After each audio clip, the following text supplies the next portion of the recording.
Okay, we're going to do something a little different today. We're going to talk about ways to save your marriage if you're married.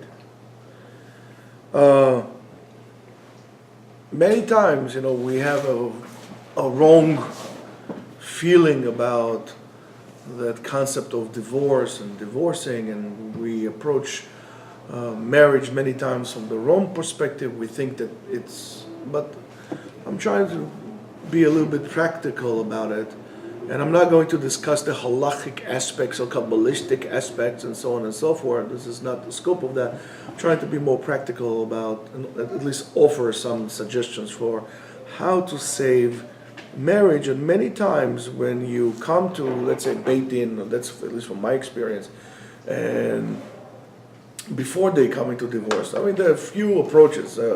One approach that I know is, and I've seen it, is listen, they're already here.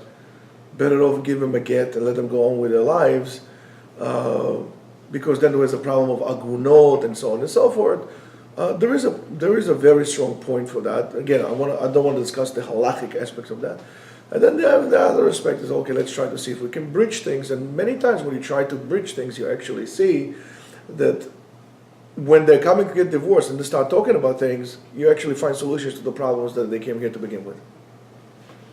So the question is why how does things happen, and what exactly is going on in the dynamics of things?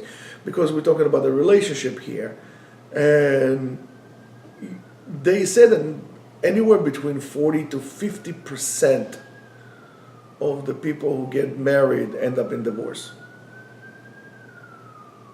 And of course, there are a lot of reasons for that, socio-economic, and so on and so forth. But it's not a pleasant number. And most people might come to or have a feeling that divorce is a bad thing. And you should know that divorce is not always a bad thing. It's not always a bad thing. If it was a bad thing, okay, I'll put a little bit Torah inside. If it was a bad thing, the Torah would not tell you that you could divorce somebody. We'll have like what we call Catholic marriage, and you're there forever, you're stuck forever, for good and bad, for rain and snow, for and so on and so forth. Traffic jams and everything else. No, but there is a way to do so, and sometimes it's good to get divorced. For example, if you have an abusive relationship, and not necessarily physical abuse, or there is, one causes sorrow to the other and suffering to the other and so on. Sometimes you could really solve the problem by simply break the package. So it's not always a bad thing. For us, divorcing is a taboo. Everybody tells you right away, Mom, Mizbeach is crying. Okay, but Mizbeach is crying. Meanwhile, this person is crying every single day by being married to the other person. So what's better, right? Of course. So many times our perspective is wrong, because listen, we are influenced by so many different things. First of all, we're influenced by medias and movies and so on. It's funny because I read an article about this Israeli woman who was a left-winger, completely left-winger. And then something happened, she decided not to listen to radio and TV anymore and nothing. And all of a sudden she found herself to become a right wing.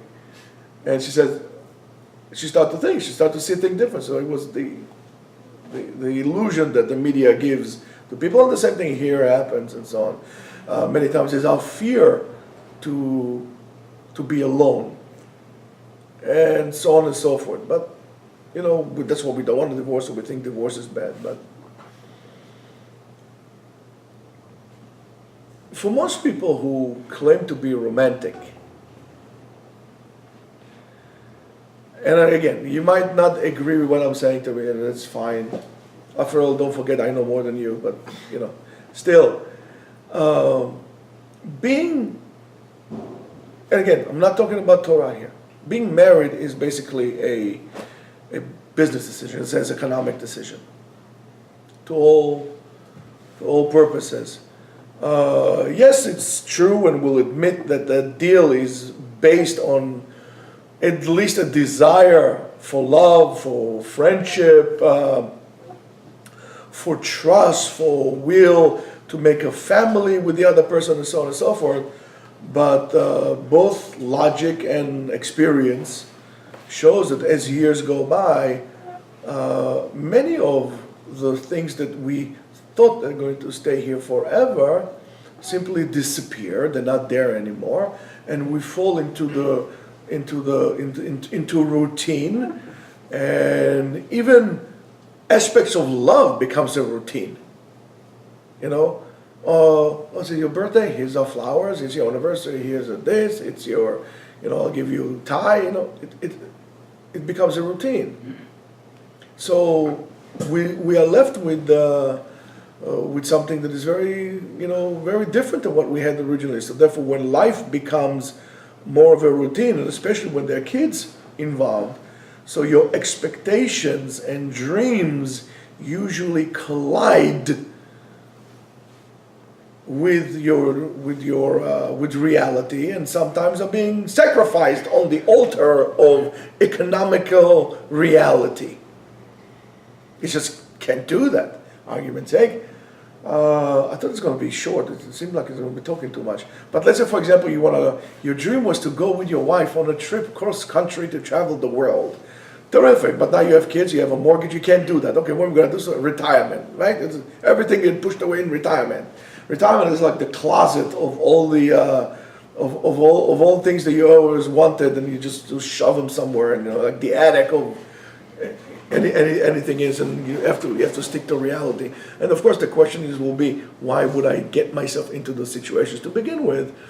Why I'm so eager to have this desire to be like everybody else, to get married and to have a job and so on and so forth. Fine, get married, but live your dream first. If you have dreams, live your dream first. So, okay, so you won't be rich, so you won't have money, but you're talking out of fear. You're not talking out of sense. You're fearful. I'm going to miss the train. You're not missing any train. The only train you're missing is the train of your life. So let's say you want to get married. Okay, so you tough it up a little bit. You don't have to get yourself a new Honda Odyssey and to live in a 3-bedroom apartment and spend $3,000 living in Manhattan, and then cry to me that you don't have money and you have to work like a dog the rest of your life, right?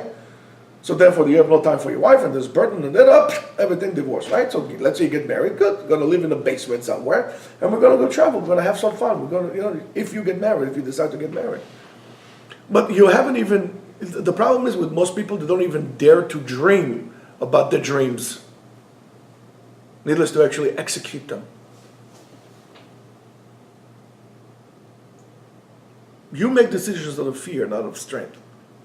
So when this happens, so there's the first if this is a business, so the first step in creating a business plan is defining the goals, the joint goals that you have. What are you looking out of life? What are you looking to get out of life?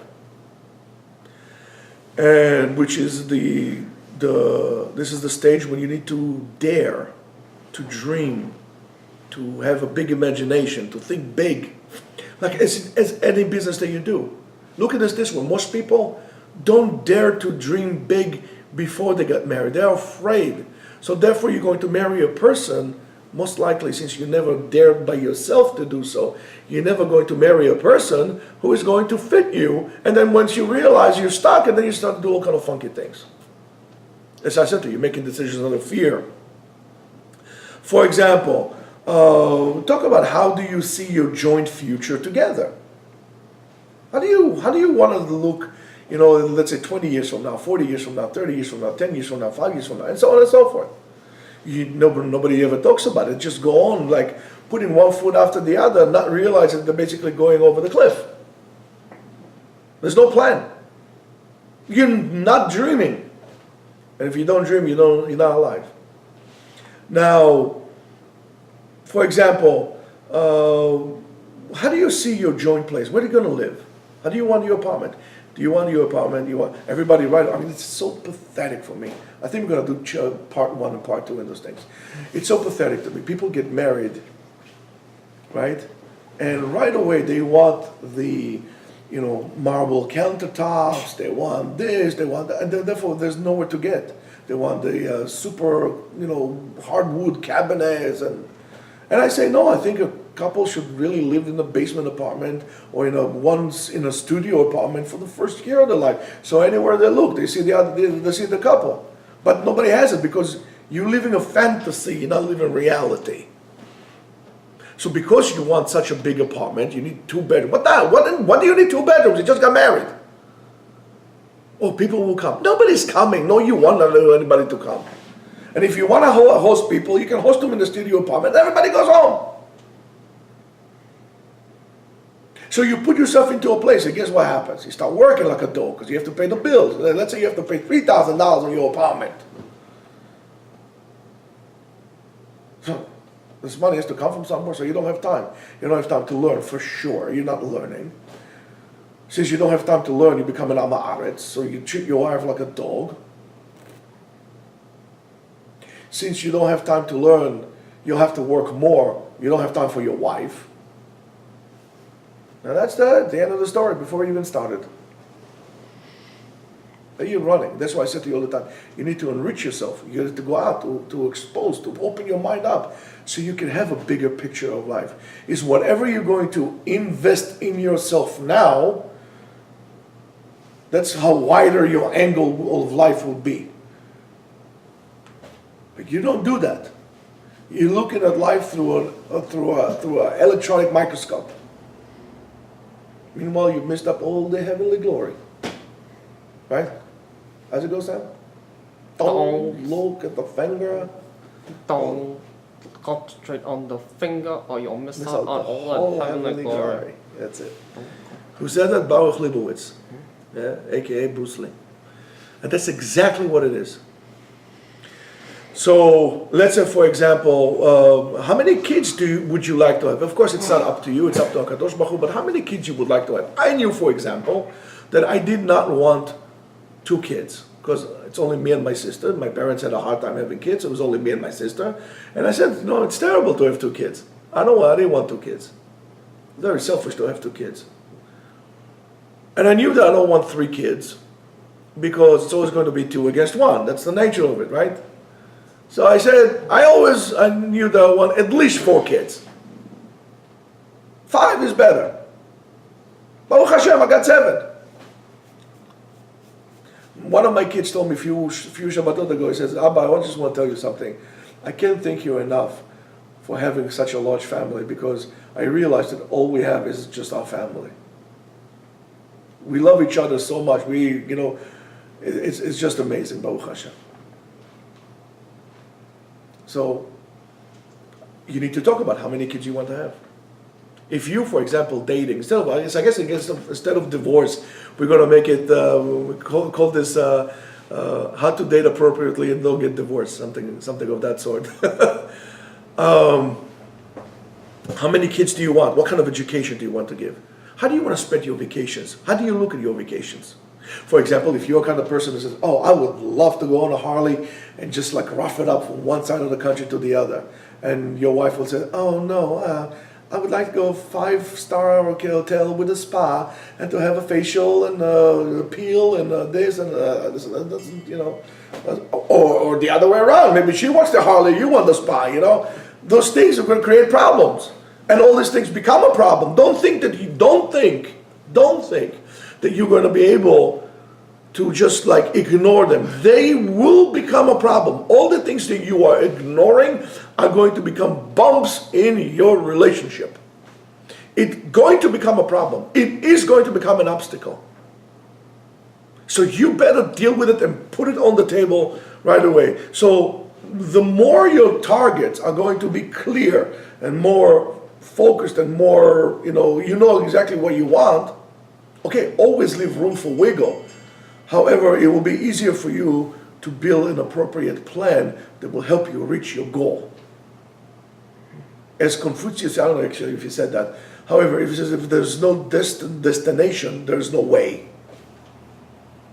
You need to create a point that you want to go in order to start walking. You're not walking in life. You're sitting in a theater, you want everything to pass by you. You need to walk. You went to Wyoming, right? You went to Yellowstone. How was Yellowstone, darling? Very beautiful. Very beautiful. Is it the same like you saw it in the documentary? No. What was better? In real life. Real life. But you watching a movie the rest of your life, where you think you're an actor. And after you define your goals and your targets, then you could really examine if it's realistic or you need adjustments. But first of all, shoot big. For example, you say, I want to have a Walmart. Not a Walmart, but maybe you can have something less than, but you need to create a big plan and then just adjust it, the ability to adjust it, but you need to have them. And you need to know what you like and what you don't like, because if you don't make decisions, other people will make decisions for you, and not necessarily going to be decisions that are good for you. Then you're going to resent it, and it's nobody's fault but you. And it's statistics shown, which was very hard for me, by the way, to really accept that. But the percentage of divorce is higher, or should I say, it's lower by people with higher socioeconomic stature. In other words, the richer you were, the less likelihood of you divorcing. However, the reason is because they make plans that will fit their economic goals, and they make the necessary steps. People who had the aspirations and goals or fantasies and never make the steps to do so develop a frustration. So it's not because rich people are happier than poor people, or people are not happy, and so on and so forth. It's that gap between your expectations and your actual actions to do that. So it's your lack of actions that cause you to be unhappy with one another and basically with your life. So when that illusion all of a sudden came and it crashes like a tower of glass, you realize that it was just an illusion. You never made the steps, and you never called the steps necessary for that, therefore never adopted them according to your goals. Oh, that's too much for me, let me do something else.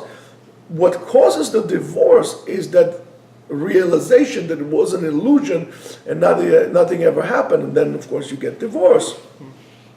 And everybody the couples keeps on living life of frustration, lack of fulfillment, of disappointment with themselves and one another. And when that happens, that's not good. That's why I always say women should go to work as well.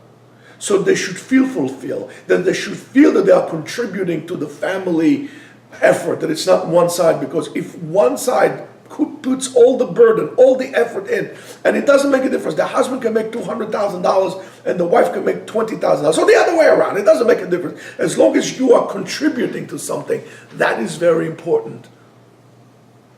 Because if not, if there is even a speck of disappointment, even in yourself, that's going to manifest itself in a failure relationship. So it's not that money buys you happiness. It's the sense of fulfillment and lack of disappointment of your own expectations and achieving your goal. That's what enhances your marriage. Money doesn't do it. It's what you had done for it. So if people, which is very possible, if people would only plan ahead and would define realistic goals to their lives, they could have, if they would have made a proper business plan to reach that, they would be able to really achieve that by dividing, okay, you'll do this, I'll do that, and so on and so forth, and they'll together reach their common goal, their joint goals, and that would guarantee them a happier life and lack of divorce. Shabbat Shalom. Shabbat Shalom.